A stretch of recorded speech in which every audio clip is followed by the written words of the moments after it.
Véronique Prince, Alec Castonguay, Émilie Nicolas, bonsoir. Bonsoir. Bonsoir. Bonsoir.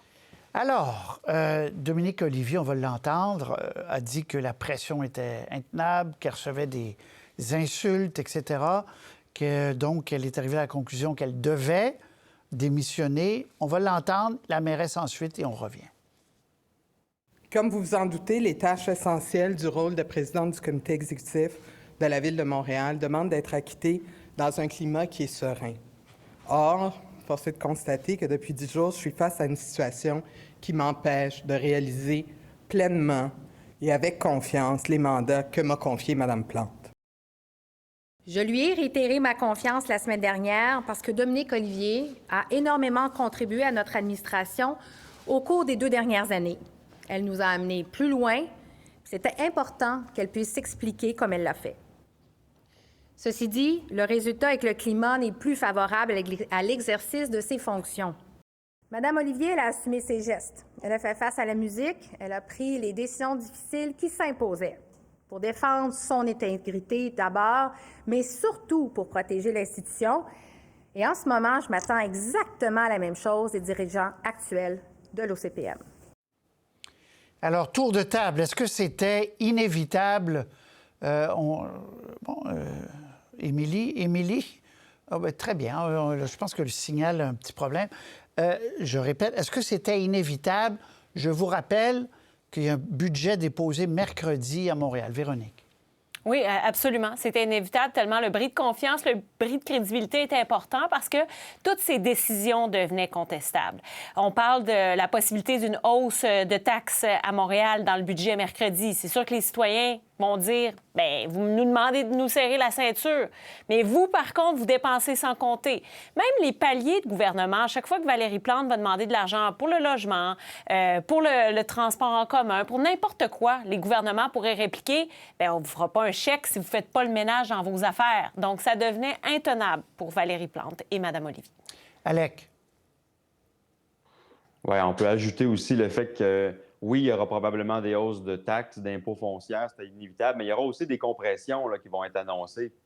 Je trouve quand même ironique qu'on annonce effectivement la démission de Mme Olivier, alors que dans le fond, on a aussi annoncé aujourd'hui qu'il n'y aurait pas de party de Noël à la Ville de Montréal parce qu'on n'a pas d'argent de disponible pour aller s'acheter quelques petites victuailles et fêter la fin d'année en équipe. Ben, on ne veut pas de photos. On veut pas de photos avec une bouteille ou deux sur une table. Ça serait... Non, puis pendant ce temps-là, ben là, vous avez des... Ben, et puis vous avez des dirigeants à l'Office de consultation publique de Montréal qui, eux, disons, voyageaient un peu partout dans le monde et encore récemment étaient au Brésil pour un petit panel de 45 minutes qui aurait probablement pu se faire par Zoom parce que les moyens maintenant le permettent. Alors, le message qu'on envoyait aux employés de la Ville et en plus des citoyens de Montréal était très mauvais. Et je pense que Dominique Olivier, qui n'est plus à l'OCPM, elle n'est plus là, paye, mais en réalité, ceux qui sont encore là devront aussi réfléchir à leur avenir parce que Valérie Plante a été assez claire que la prochaine étape, c'est la présidente actuelle, Mme Beaulieu, le secrétaire général, Guy Grenier. Eux non plus ne pourront pas se rendre encore très, très loin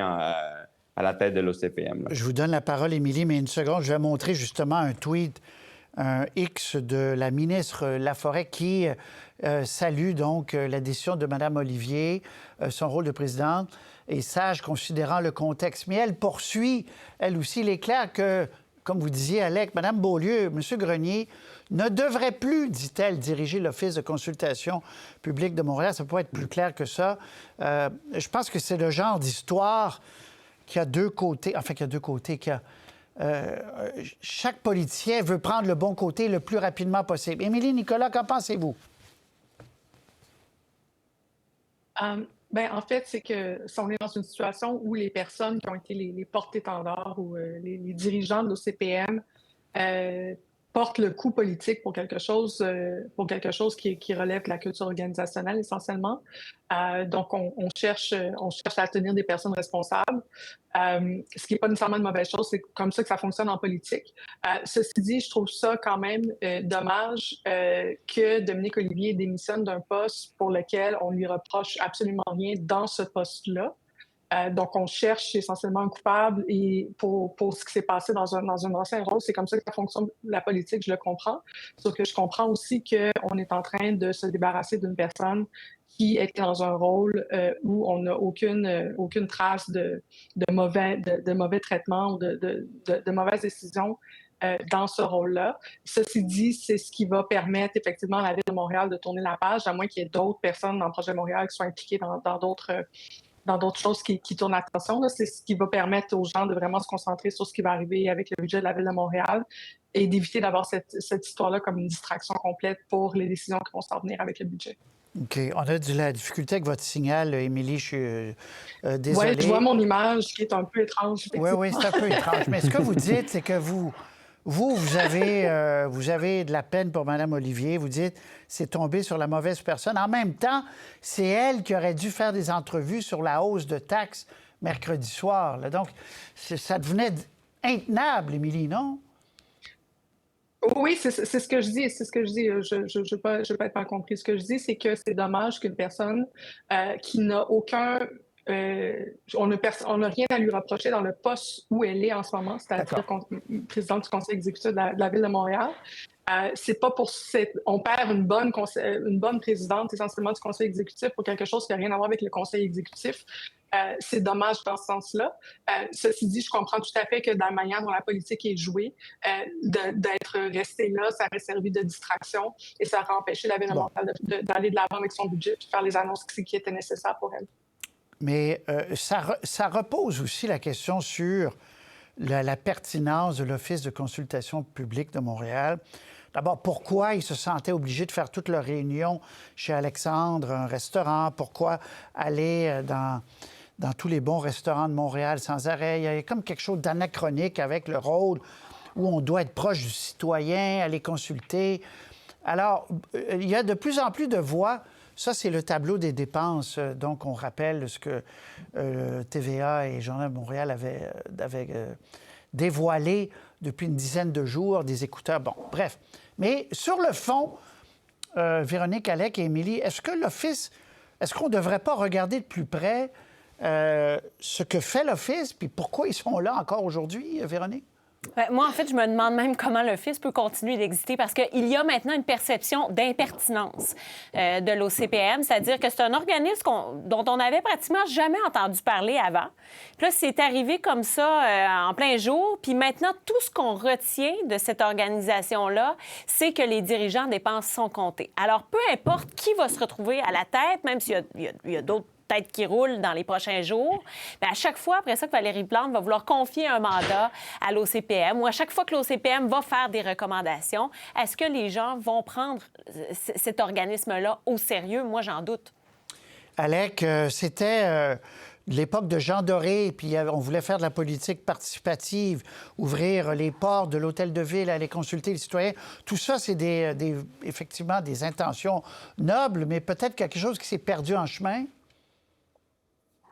Oui, moi, je pense que la pertinence d'un office de consultation, d'un organisme qui est responsable de consulter la population, peut-être que ce n'est pas la bonne formule, mais c'est encore essentiel. On veut que les gens participent à leur quartier, on veut qu'ils participent à leur ville, qu'ils puissent avoir leur mot à dire. Les grandes décisions qui se prennent, il faut trouver une manière d'aller voir les gens puis demander ce qu'ils en pensent. Ça n'excuse pas le fait qu'on n'est pas obligé de faire les quatre coins du monde puis d'aller au restaurant toutes les semaines pour être capable d'accomplir cette tâche-là. Donc, moi, je pense qu'on ne devrait pas sacrifier tout le concept d'un coup, mais les dirigeants qui sont là depuis des années, tout à l'heure, Émilie Nicolas parlait de culture organisationnelle. Dominique Olivier, elle a fait partie de la culture organisationnelle. Elle a été là pendant 7 ans quand même. C'est sous son mandat à elle qu'on a inculqué cette espèce de vision qu'on pouvait aller au Mozambique, puis en Australie, puis en Europe, un peu partout. Peut-être pour des choses qui n'étaient pas essentielles à la vie des Montréalais pour lesquelles on les consulte. Restaurant, la même chose. C'est plus un mode de fonctionnement qu'il faut revoir que de jeter complètement l'objectif de l'Office de consultation municipale. Parce que ça, je pense que sur le fond, ça reste quelque chose qui est utile, mais pas avec les dirigeants en place, parce que Véronique a raison, les gens ne vont pas écouter ce qu'ils ont à dire la prochaine fois. Là. Oui, Émilie. L'Office de consultation publique de Montréal fait beaucoup pour aider les citoyens qui sont en désaccord avec ce que l'administration fait ou veulent amener des sujets qui ne sont pas sur le radar de l'administration. L'un des exemples, en fait, dont on a entendu beaucoup parler de l'Office public de Montréal dans les dernières années, c'est la fameuse pétition d'initiative populaire qui a permis de mettre de l'avant la consultation à la Ville de Montréal sur le racisme systémique. C'était pas quelque chose dont l'administration Valérie Plante voulait savoir. C'est quelque chose qui a été rendu possible par une initiative citoyenne. Ce genre de choses-là, de participation active, si c'est ça le coût du scandale actuel, on va être parti d'un truc de facture de restaurants et d'huîtres pour avoir donné un coup sur la démocratie participative à Montréal. Et si c'est jusque là où on s'en va, j'aurais utilisé la formule tout à l'heure, c'est extrêmement dommage et ça dépasse beaucoup la question de la gestion des fonds. Très bien. Vous dites qu'il ne faut pas jeter le bébé avec l'eau du bain. Mais la consultation peut prendre une autre forme. Il y a plein de manières de consulter les citoyens. C'est juste que moi, j'ai l'impression que l'OCPM est devenue toxique. L'organisation est devenue toxique. Alors, est-ce qu'à ce moment-là, il faudra trouver une autre forme? Peut-être un autre nom? Mais je ne sais pas à quel point les gens continuent d'avoir confiance en l'organisation malgré le fait que les dirigeants vont changer. Acte haineux, Valérie Plante en a parlé parce qu'il y a eu un autre tir sur une école juive de Côte-des-Neiges dans la nuit de samedi à dimanche. Et Pierre Poilièvre également, je vous fais entendre ça, on revient. Il n'y a aucune raison qui justifie qu'il y ait des tirs qui soient lancés sur une école primaire, sur nos communautés. Un acte antisémite comme celui-là n'a pas sa place à Montréal. C'est inacceptable que des terroristes ici au Canada font des fusillades des écoles ou des autres gestes de la haine qui ciblent cette communauté. Et je fais appel à tous les niveaux du gouvernement d'agir rapidement pour protéger la communauté juive. Lionel Pérez, plus tôt, nous disait que les forces de l'ordre, si on prend l'exemple de Montréal, ils sont assez satisfaits, mais il faut être vigilant. Et je lui posais la question que je vous pose. C'est très difficile dans un contexte de guerre. Là, on a vu les images de l'hôpital tout à l'heure, d'éviter que les citoyens qui viennent de ces pays ou de ces régions ne se retrouvent pas dans un face-à-face qui peut être parfois extrêmement dangereux. Là. Véronique, il faut qu'il y ait des paravents pour que des choses n'arrivent pas ici, en fait. Oui, puis c'est extrêmement délicat, je trouve, pour les leaders, mais ils n'ont pas le choix de se positionner pour un appel à la paix, en tout cas. Ça, même que c'est relativement simple à faire, là, tout le monde s'entend là-dessus. Les leaders de toutes les organisations doivent le faire. Ça fait partie de leur rôle, de leur responsabilité. Mais c'est sûr que, par exemple, ici à Québec, puis c'est le cas aussi à Ottawa, on tergiverse encore, à savoir, est-ce qu'on demande un cessez-le-feu? Est-ce qu'on demande une trêve humanitaire? Si oui, comment on le fait? Alors, il n'y a pas encore de consensus chez les dirigeants à savoir comment on discute de ce conflit-là. Au moins, peut-être qu'on peut se dire que notre influence, en tout cas du côté de Québec, elle est minime. Donc, peut-être qu'on peut attendre avant d'en arriver avec une position claire et ferme. Là.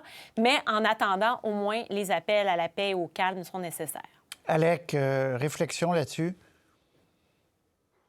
Oui, dans ce cas-ci, je pense que c'est du racisme pur, là, parce oui, on utilise le prétexte de ce qui se passe en Israël et dans la bande de Gaza, mais en réalité, l'antisémitisme, c'est vieux comme le monde. C'est pas parce qu'on est juif qu'on approuve ce que l'État d'Israël fait. C'est pas parce qu'on est juif ici au Canada qu'on est d'accord avec la façon dont Benjamin Netanyahou mène sa guerre. Pour les mêmes raisons que c'est pas parce qu'on est palestinien ou arabe qu'on est d'accord avec le Hamas, là, qui a beaucoup de choses à se faire reprocher également, là, qui est un groupe terroriste. Donc, mais on utilise ce prétexte-là pour faire ressortir les vieux fonds de racisme. Et donc, pour les autorités, c'est compliqué à gérer. C'est pas du tout la même chose de tirer sur une école juive que d'aller manifester devant le consulat d'Israël, où là, on aurait une revendication politique, cesser le feu, changer votre méthode de combat. Mais là, on tire sur des écoles juives comme si tous les Juifs étaient responsables de ce que fait Benjamin Netanyahou. C'est pas la réalité. Et donc, c'est un prétexte. Et on le voit d'année en année, les crimes haineux montent contre les Arabes, contre les Juifs, bien avant que le conflit Israël-Hamas soit en place. Donc, pour les autorités, ça reste quelque chose qui est assez constant. Là, évidemment, il faut rehausser la sécurité. Mais est-ce que parce qu'on demanderait un cessez-le-feu du côté du Canada ou du Québec, soudainement, il y aurait moins d'antisémitisme? Moi, j'en suis pas convaincu. Oui. Émilie? Je pense que c'est important de rappeler que l'immense majorité des attaques antisémites et islamophobes des dernières années au Canada sont venues de l'extrême droite, d'une part, et que d'autre part, on n'a pas l'identité des suspects pour les attaques qui sont venues à Montréal pour l'instant. Donc, on assume en ce moment énormément de choses sur l'identité des personnes qui auraient pu faire ça.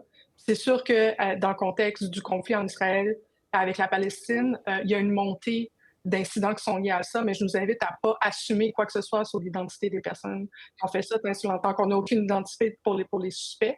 Puis en terminant, juste dire que effectivement, je pense que déjà depuis, en fait, je sais que déjà depuis le 7 octobre, il y a une présence accrue policière, tant au niveau des synagogues que des mosquées, d'un peu partout dans les communautés. Et je pense que c'est vraiment important d'aller voir sur le terrain ce qui se passe dans un quartier comme dans un autre, parce que la réalité est très différente à Montréal, à Toronto, même d'un quartier à l'autre. C'est important d'avoir cette vision-là locale pour pouvoir répondre à la situation. Merci, Émilie, Alec, Véronique. Bonne soirée. Merci beaucoup. Au revoir. Pour voir nos émissions en entier, rendez-vous sur la chaîne Ici RDI.